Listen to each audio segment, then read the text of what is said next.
This is an iHeart podcast. Guaranteed human.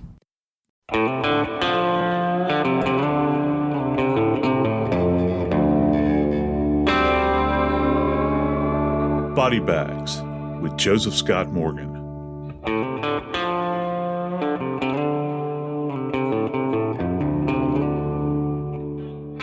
I try to break myself of bad habits, and I fail more times than I succeed. But one thing I have succeeded in over the years, I never thought I'd be able to do this because I did it for so long, was I have stopped biting my nails. I just forced myself into the idea. First off, it's an indication, I think, when you bite your nails and people see your hands, they can learn a lot about you. They can learn that you're probably, perhaps, in my case at least, you're riddled with anxiety. And I think that people do it to self-soothe. Even when you don't have any nails to bite. You ever see somebody that just sticks their tips of their fingers in their mouth and just kind of chews? It's very unattractive when you think about it. Also, I think that there's a health reason too. My grandmother used to tell me that I would get worms, believe it or not, if I bit my nails. So, but today on Body Bags, we're going to talk a little bit about fingernails. We're going to talk about fingernails from an evidentiary standpoint. Maybe we'll learn a thing or two, but I can tell you this. We're going to talk about how fingernails actually point to a murderer. I'm Joseph Scott Morgan, and this is Body Bags. Dave, I don't want to get too personal with you. However, our own personal habits and whatnot. You ever had trouble or find yourself biting your nails when you get nervous? Is that something that's ever affected you in any way? It's not something most people think of, I think. But I always look at people's hands. I always look at their nails. It's just this thing that I have. I've never bit them like down to the quick and stuff. I've never done that, but I, keep them trimmed. I don't get mani-pedis or anything, but I try to keep them, manageable. But I usually, use a pair of scissors or whatever is convenient, No, I don't bite them. Well, as long as you're not using a steak knife, I feel okay. I feel okay about it. Yeah, come by, I'll invite you for dinner. We'll have steak and baked potato. Oh, sorry about that. And that fingernail, I apologize. It just is there in the drawer. Yeah. Fingernails are a curious thing. But, for most of us, and certainly when we look at this from an investigative standpoint, we talk about fingerprints on body bags. Right. But, you can leave marks behind with fingernails as well. And so that's something that we really explore in forensics. Well, today we're talking about the death of Destiny Duckett. Destiny was only 22 years old, and she was found dead by a cousin who went to visit and knocked on the door, and Destiny didn't come to the door. She couldn't get in, the door was locked. And so she called police and said, "Can you help me?" Because she heard a baby crying inside. Destiny had a 2-month-old son, and her cousin could hear the baby crying inside, but she couldn't get Destiny on the phone. She couldn't get her to come to the door. And so a 911 call was made, and they made entry into the apartment and found Destiny dead on the floor, and her 2-month-old baby, a 2-month-old, 8 weeks, 2-month-old baby crying, screaming on the bed. I hate these kind of cases. I don't want you to think that I like I like other homicides more than I do certain other ones. But, anytime that you kind of couple this idea of children, in this environment, and they are literally left behind. And I'll back up just a second, and I'll tell you, for those that have not heard me on the Piketon Massacre, which my friends at KT Studio produced, I was on that program and still continue to interact with that case on television as well. There were 3 kids in that multiple homicide, 8 people killed in one night. And there were 3 kids involved in that, couple of infants that were left at those scenes alive, rolling around in the blood of their executed parents. And you think, killing another adult human being is brutal, but when you leave behind a child in this environment, it kind of it goes to another level of horror, I Mhm. think, because you have no idea. You have no idea what's going to happen Right. to that precious baby. And no idea whatsoever. And it just shows a level of callousness that I don't know that we can really, plumb the depths of, Dave. No, you think about it because you do have the mother is deceased and the baby is left to fend for himself. He's 8 weeks old. Now, the person that commits the murder knows there's a baby here and knows the baby is crying and leaves willingly the dead body of the baby's mother and the baby by itself to fend for himself, which he cannot do. So, in essence, he's creating an opportunity for the baby to also die unless the mother is Yeah. found. And if the cousin doesn't come by when she does, Yeah. there's no telling what could have happened or what did. What we do know, though, is that immediately, as police always do, we have a homicide because she obviously did not kill herself like this in the state that she's in. I guess I say obviously, but I guess it's not obvious when you find a dead body. I'm sure there are circumstances, Joe, that you've come into that this individual could have taken their own life. But as this investigation began, they immediately started thinking, okay, who was here? There are security in this day and age between ring doorbells and surveillance video being so affordable now. A lot of businesses have it. And in this case, businesses and personal surveillance videos actually was able to show who went in and out of the doors at this particular place where Destiny lived. And it didn't take long for police to actually find the person they were looking for. Not right away, not the first day, but they did find Jared Rahim Abdul Ali. They had found in their investigation that he had actually gone to the apartment and they arrested him for that. The reason they arrested Jared Rahim Abdul Ali after they saw him on video going into the apartment is because Destiny, had a protection order against him. And Destiny Duckett, in this protection order, he was not allowed near her or his son. The 2-month-old was the son of Jared Rahim Abdul Ali. Now, Let me get this. Hang on. Let's get this straight. yes. This is not some stranger off of the street that did this. Well, they don't know that. They don't know that, right? At first, they don't know it, Joe. Right. See, because when I was investigating this, they said that the suspect was already in custody when they interviewed him.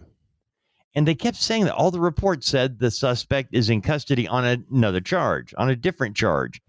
And I had to dig through this to find out that the reason Jared Rahim Abdul Ali was in jail on a previous charge, the previous charge was he was in jail because they saw him entering the apartment while they were investigating the murder.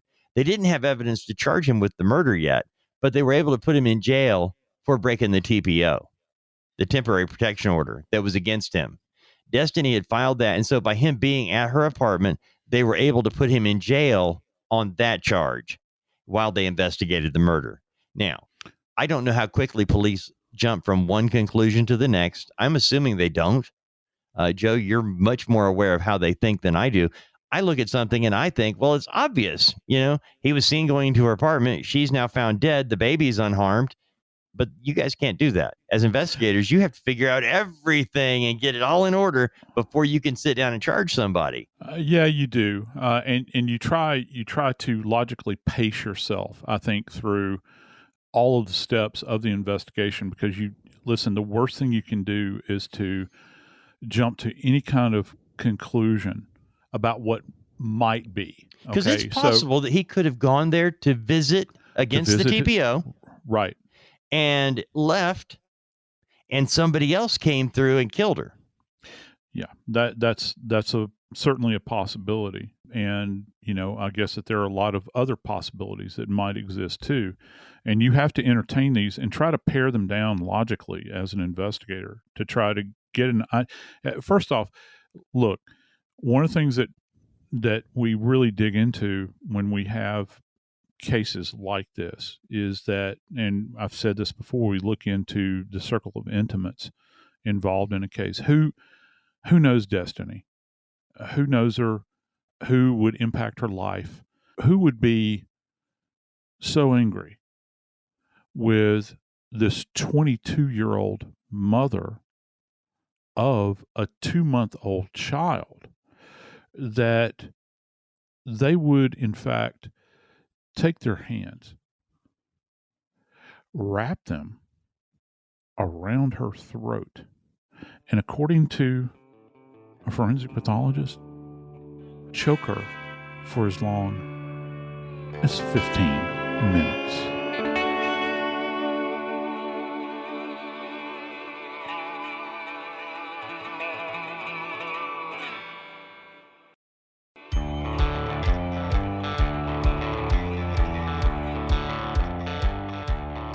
If we're talking about a case, Dave, I am always going to look at the inner circle.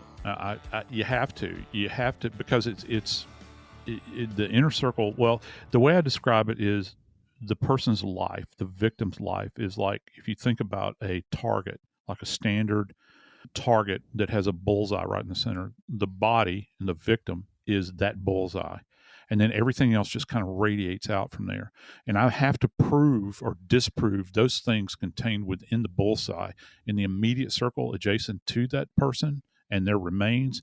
And then it extends out from there. Do you have to kind of do a parallel thing? Like, you've got the inner circle of the boyfriend or ex-boyfriend, but there's also the possibility that maybe of somebody else. So do you have to, okay, we got this one thing we're going to check out, the family and friends, but also look for everything else that's available? I mean, it seems kind of crazy, but don't you have to? Because no, absolutely. You do. You have to. And I would, here's something else to consider too. You know how, and you could probably hear it in my voice about the 2-month-old. Yeah. You and I both have a heart for babies. And police officers do too. Say what you will about cops. You come across an environment that has a child where they're impacted, particularly a child that is this helpless. And we're talking about a 2-month-old, Dave. They can't even roll. I know. And you're thinking about, the police are going to put the spurs to this one. They are really, really going to show up, and they're ready to work. And they're going to try, and this is the measure they're going to take of it. And it's kind of the reaction I had early on.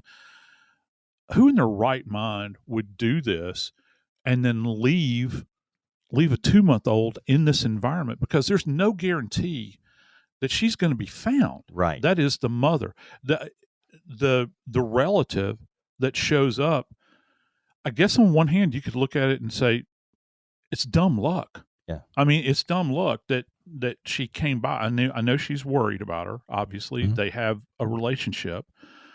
But, the fact that she did find her, what if something had happened?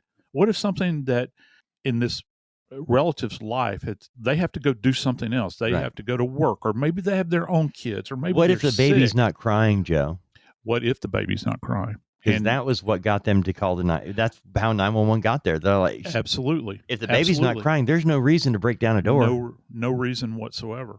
So you think about that, and that's what kind of ignites it, I think, in any, not just this case, but any case where the police are investigating a case that involves a small child, because it is the litmus test. You begin to kind of profile the individual that would have perpetrated this kind of crime. You're looking at somebody that is so callous and disengaged with what we would consider normal behavior, that who's to say that this individual won't go on to kill somebody else. Right. I mean, just think about it. I mean, it's one thing to fly into a rage and kill somebody, all right?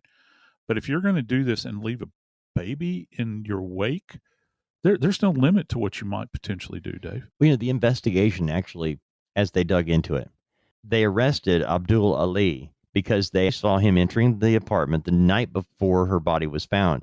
Her body was found on February 13th, about 11 o'clock in the morning. They saw him going into her apartment before midnight on the night of the 12th. When you flash forward to what we know he's going into her house before midnight.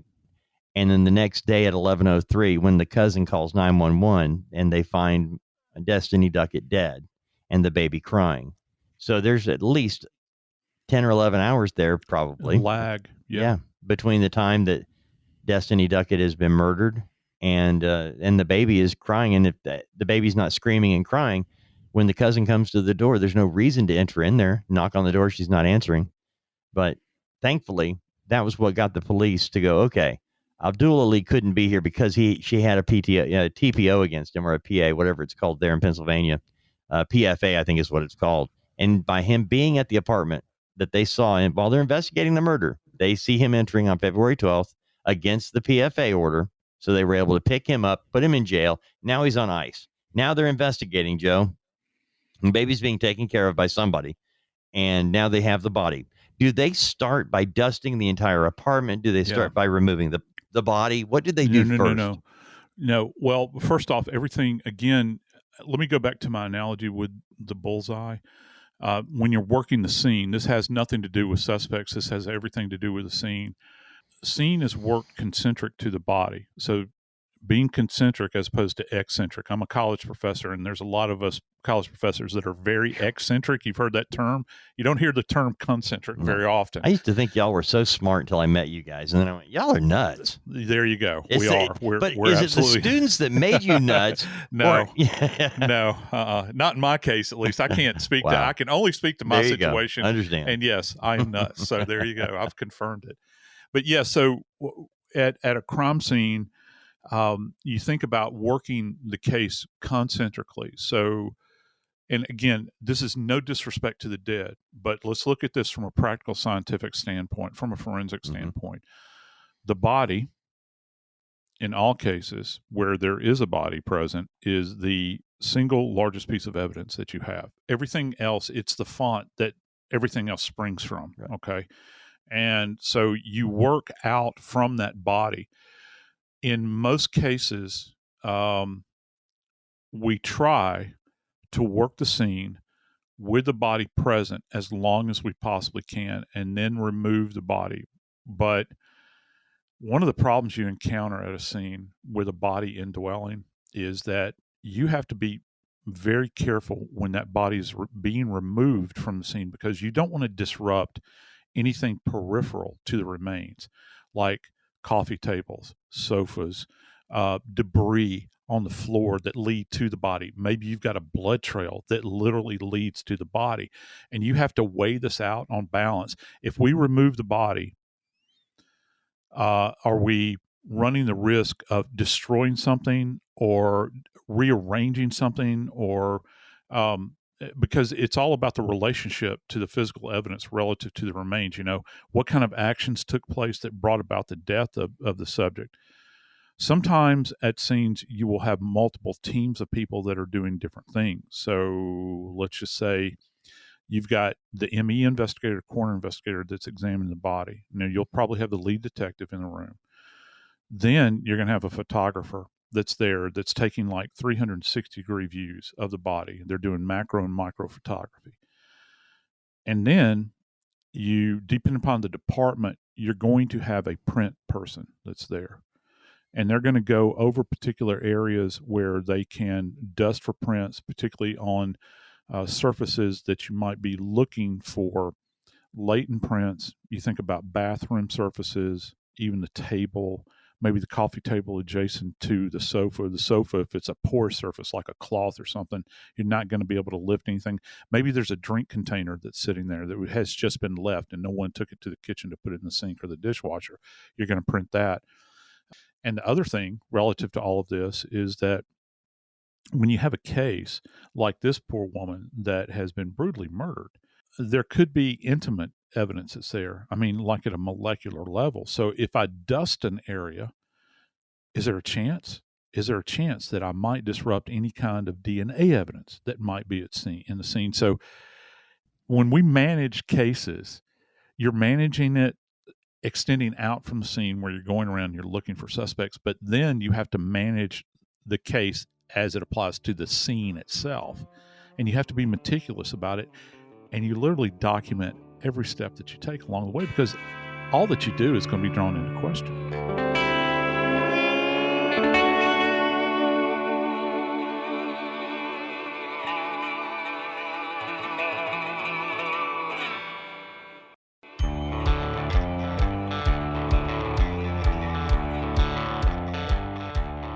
So the police up in Pottsville, Pennsylvania, they do have a mystery on their hand. I mean, they have a suspect, but you talk about this is not a standard day in the life of a police officer in Pottsville, Pennsylvania. I can tell you that. When I was It's just looking not. at Yeah. Joe, when I was looking at this, this is why I was so glad I'm not glad anybody's dead. Right. I'm right. glad you wanted to cover it, because as we look at a lot of these stories, this one seems pretty cut and dry, but it really isn't. When I looked at what the police actually did and how forensically they tied this in a bow. If you've ever wondered how do people get away with a crime, look at the way they solved this one. Because they have the ex-boyfriend, father of the 8-week-old, on surveillance video going into the apartment, and because she had a protection order against him, they were able to pick him up and put him on ice. So he's in jail. He is their primary suspect. He ain't going nowhere. No, and they've got him. So now they can actually spend time not worrying about some crazy guy running around, because just from the outside, they knew probably that's our guy, but that's why I asked you at the beginning about a parallel investigation, because they have their main suspect and they have proof right off the bat that it's probably him, but they still got to make sure, because Absolutely, he could be crazy and just admit it. Yeah, I did it, when he didn't do it. So yeah. now there was a part of this that got me on the body. Okay. Because what I looked at was what did they do? Because this guy didn't admit it. Abdul Ali did not go to the police and say, "Excuse me, sir, can I just tell you what I did?" It's not what they did. They actually had to meet with him several times, and his story changed every time they gave him a new bit of evidence. So let me ask you this, because Ali claimed that they were having sex and there were bruises and marks on her chest that he claimed happened while they were having sex. And when forensically they were looking at all of this, they were able to tell that's not what it was at all. And they were able to pretty much tell him exactly what happened. And then he admitted and talked about it. But what did they find on her chest, the markings that made them realize what had transpired, Joe? There's an interesting thing that's at work here, because we'll get to this poor woman's neck and what they found there to begin with. However, I'd really like to address this idea of these marks on her chest that you had mentioned. There is a practice that some people engage in that's actually referred to as burking. And this is burking. It's like an asphyxia. It's a form of compression asphyxia, and people do it for a number of reasons. I think that there's a group of people out there that involve this in their bedroom activities, if you will. And we have a whole group of people out there that do things relative to oxygen deprivation, autoeroticism and things like that.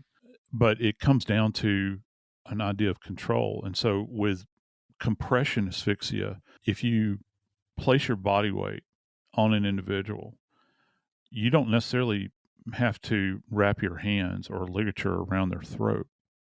I mean, for my friends out there that have brothers and sisters, if you were ever a little kid and you were involved in the pig pile and you're on the bottom, you know how horrible that is. Or somebody holds you beneath water when you're little, when you're playing in the pool and whatnot, and that kind of you're struggling for air, your chest can't expand. Or your older brother leaning on your chest and giving you the spit treatment and making you drool out of his mouth. Yeah. Yeah, exactly. And so we've all experienced something like that, but you take this to this level, and the forensic pathologist actually married up, which I think is quite fascinating. I don't know that I've ever covered a case. I know that I haven't. I've never worked a case like this. This is one of the things that makes this very unique forensically, of where the forensic pathologist was able to offer an opinion that these kind of marks or contusions that are on her chest were consistent, Dave, with someone's knees being placed there. So if you can imagine the weight of a grown man on a female's chest, so that means that she's face up. She's in what's referred to as a supine position. So this is face to face. He's staring her in the eye. Just let this sink in just for a second. even if he doesn't have his hands wrapped around her neck, he's still got her in a position where his legs are folded beneath him. His body weight is directly being supported by his knees, or being transferred from his knees to her chest. Imagine how hard it would be for her to take up oxygen. You can't. And so he concluded, he being the forensic pathologist in Pottsville, determined that this had to be a compression related event just in that element of it alone. Now, what will really kind of send a chill up your spine with this case, and I'm going to throw out the T word here. I'm going to say that there is a certain level of torture that's involved with this.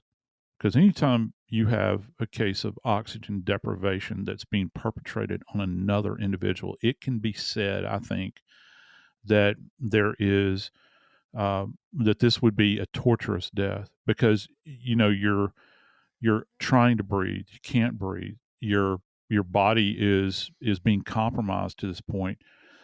Dave, the forensic pathologist, actually stated that he had never encountered a case with this many fingernail marks on a human body. So what does that mean? We were talking early on about fingernails.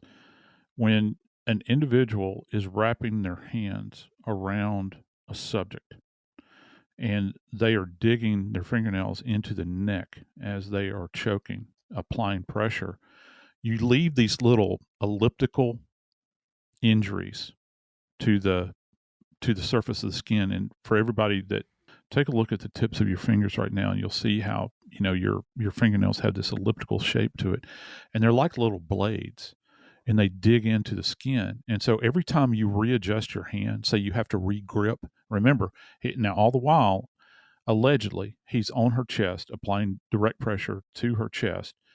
She can't breathe that way, and he keeps squeezing her neck with his fingertips wrapped around, and he's readjusting. So she's got multiple, probably upwards of 30 marks on her neck. And, if you've got, okay, let's face it, you got 10 fingers, right? 30 marks at least. And some of those are probably going to be overlapping. That means that you're adjusting and readjusting. You're gripping and re-gripping. So for a moment in time, she gets hope. When the pressure is released, she can, for that moment, take up breath. But all of a sudden, the pressure is reapplied, and it's applied in a different position. I actually worked several cases involving a serial perpetrator. He killed like 6 women, and he would torture women by using a ligature around their neck of a wire. And he would drug them and then take the wire and wrap it around their neck, and he would apply pressure, wrap it, and then unwrap it. And he would reset the ligature around their neck multiple times, bring them to the edge of death, and then allow them to breathe again. And it was a torturous death. And so that's kind of what you're looking at when you're examining a body in this state. Now, whether or not it was intentional, I have no idea. But when you kind of take the long view of this and you begin to think about how over the top this is relative to the death that she would have suffered, how long it took her to die. Dave, I'm not really sure how they arrived at this conclusion, but Bubba, they said this went on for probably about 15 minutes. Actually, it came from him. Joe, when they had the detective sitting down in the jail, and as I told you, he changed his story multiple times. They came in with evidence and they would interview him. And they would get a statement from him. Then they'd go back and they'd come back again. Because, as we mentioned, they already had him in jail on the TPO, on the FPA. So he's in jail for even being at the apartment. And they're able to keep getting him into a corner on his story. And so they would come in with more evidence. And oh, yeah, now I remember I did this or I did that. And finally, it was the culmination of all of the evidence that finally, when they have a hearing to determine whether or not there's enough to go to trial, even if somebody confesses, they still go through the motions of a trial. And that's what they had here. And the actual suspect, Abdul Ali, said that he had his hands around her throat for at least 15 minutes. I didn't realize what the fingerprints meant, Joe. I read through all of this, and until you told me, I did not know that's what those marks meant, of that just slow playing. Now, he arrived at the apartment at 7:36. They see him on video going into the apartment, 7:36 p.m. on the 12th, February 12th, the evening. They see him leaving the apartment 5 hours and 10 minutes later at 12:46 a.m. She's alive when he gets there at 7:36. Did he torture her that whole time? That's the big question, isn't it? And I need to add this. They just had his trial went 3 days. He was found guilty. Now, he had already admitted all of this. This was just going through the motions, getting to sentencing, which will take place later. At the preliminary hearing, one of her friends, one of Destiny Duckett's friends, yelled at him, "Justice will be served." Abdul Ali looked back and replied, "We'll see about that." Just when you think you've gone to the basement relative to the level of human depravity, you never quite hit or touch the bottom. Because, when we started discussing this case, you think about that precious 2-month-old and what that child's life is going to be like from now on, moving forward. And it begs the question, will justice be served? And I'm not talking about for the perpetrator. Will justice be served for this child? The child that's been left behind, the child that was physically present in that dwelling as that child's mother took her last breath, as that child screamed to be comforted while lying in their bed. Will there ever be any justice for that child? I don't know, but I know that this guy's off the street. This guy's been convicted, and he's going to be sentenced. I'm Joseph Scott Morgan, and this is Body Bags. This is an iHeart podcast. Guaranteed Human.